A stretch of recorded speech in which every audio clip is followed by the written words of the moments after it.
Senhor Jesus disse uma certa vez: larga é a porta, e espaçoso o caminho que conduz à perdição, e muitos são os que entram por ela.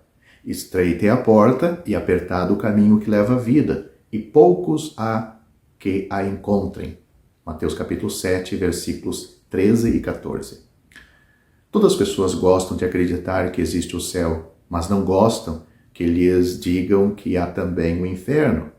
Sem qualquer fundamento, muitos tentam provar que o inferno não existe ou, quando muito, negam que possa durar eternamente.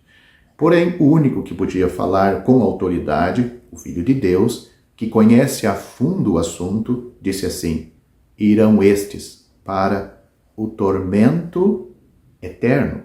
Mateus capítulo 25, versículo 46. Não temais os que matam o corpo, e depois não tem mais o que fazer. Mas eu vos mostrarei a quem deveis temer. Temei aquele que, depois de matar, tem poder para lançar no inferno. Assim vos digo, a esse temei. Lucas capítulo 12, versículos 4 e 5.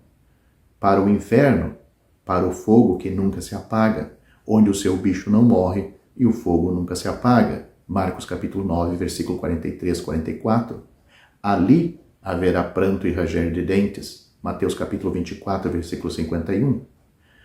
Se não credes que eu sou, morrereis em vossos pecados. Para onde eu vou, não podeis vós vir. João capítulo 8, versículos 24 e 25. Aos homens está ordenado morrerem uma vez, vindo depois disto o juízo. Hebreus capítulo 9, versículo 27.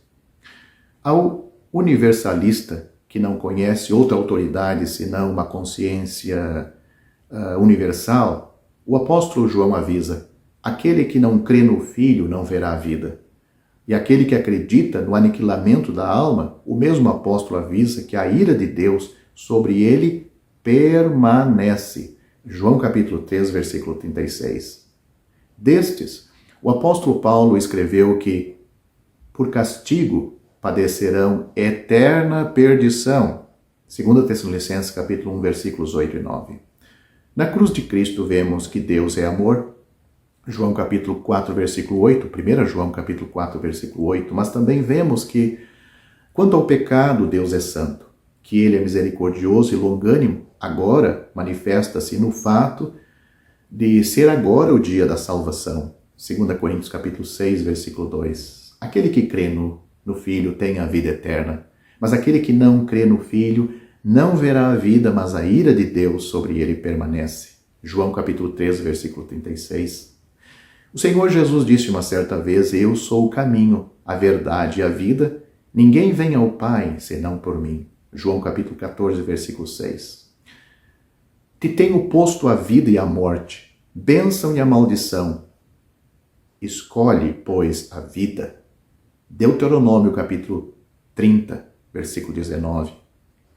Porque Deus enviou seu Filho ao mundo, não para que condenasse o mundo, mas para que o mundo fosse salvo por ele. Quem crê nele não é condenado. Mas quem não crê já está condenado, porquanto não crê no nome do unigênito Filho de Deus. João capítulo 3, versículos 17 e 18. Eu digo que somente sobre esta base, nenhuma outra, é que você pode ser salvo. Se você deve ser salvo, então o pesado fardo do seu pecado precisa ser removido. Se o seu fardo precisa ser removido, a pena pelo pecado precisa ser aplicada em alguém.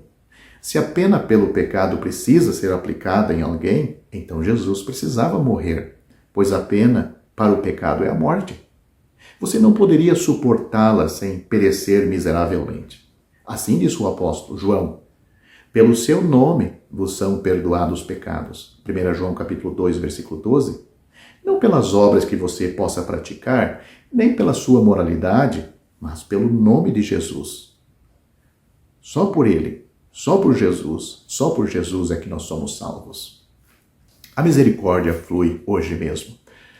Não por meio de alguma relíquia em alguma cidade santa, nem por uma catedral muito eminente e grandiosas com seus vidros coloridos, nem por meio do toque de alguma mão santificada, mas de um vitorioso e ressuscitado Cristo no céu. Pode-se ter acesso a ele estando em qualquer lugar. Toque nele, ou, se preferir, em outras palavras, creia nele e você será salvo. É somente pela fé. As Escrituras são conclusivas quanto a este ponto. A salvação não é por meio das obras, nem por fé e obras combinadas, mas somente pela fé. A Bíblia diz: pela graça sois salvos por meio da fé. Isto não vem de vós, é um dom de Deus. Não vem das obras, para que ninguém se glorie. Efésios capítulo 2, versículos 8 e 9. Esta é a única resposta sensata.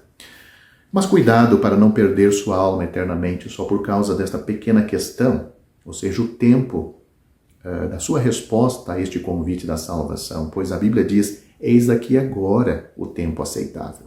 Eis aqui agora o dia da salvação. 2 Coríntios capítulo 6, versículo 2. Se você, como pecador perdido aos olhos de Deus, tiver crido de todo o coração, tiver aceitado o Senhor Jesus Cristo como tendo sofrido na cruz por todos os pecados cometidos por você e tendo ressuscitado para a sua justificação, então o Cristo na glória é aquele em quem você está agora firme e seguro. Você já tem, portanto, a vida eterna. Você está nas mãos do bom pastor e ele nunca o deixará de assim conduzir até que o tenha introduzido no lar celestial.